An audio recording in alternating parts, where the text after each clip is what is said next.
দুই সেজদার মাঝখানে একটা সেজদা দিয়ে ধীরস্থিরভাবে বসা ওয়াজিব।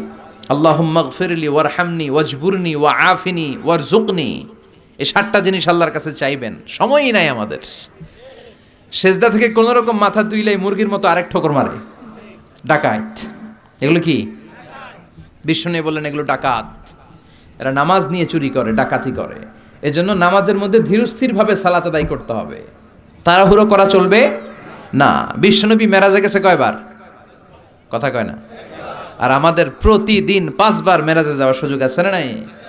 বিশ্বনবী আরশের উপরে যে আল্লাহর সাথে দেখা করেছেন, আর আমরা আল্লাহু আকবার বললে আল্লাহ চলে আসে। আল্লাহু আকবার, এটা ফিল করতে হবে। আর তাড়াহুড়ো করলে এটা ফিল করা যায় না। এমনকি নামাজে দ্রুত যেতে নিষেধ করেছেন বিশ্বনবী মুহাম্মদ সাল্লাল্লাহু। বিশ্বনবী বলেছেন, খবরদার, ইযা উকিমাতিস সালাতু ফালা তাতুহা তাসআউন, নামাজ যখন শুরু হয়ে যায় দৌড়ে দৌড়ে যেও না। ওয়াতুহা তামশুন, আস্তে আস্তে হেঁটে হেঁটে যাও।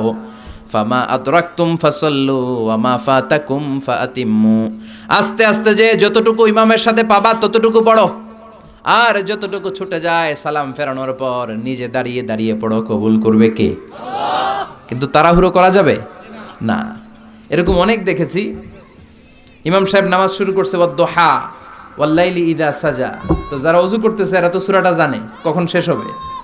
তো ওযুওয়ালার ওযু মাত্র শুরু হইছে, ওর হিসাব যে কোনো মূল্যে আমার রুকু ধরতে হবে, দিছে দৌড়। মসজিদ ছিল টাইলসের মসজিদ, পিছলায় উল্টায় পড়ছে, লুঙ্গি একদিকে মুসল্লি আর একদিকে।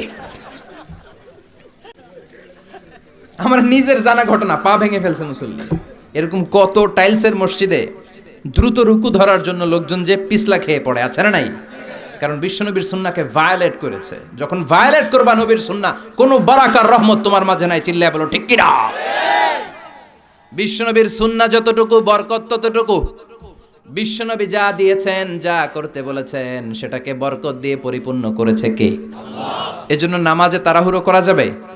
দেয়ার is no rushing in Salah.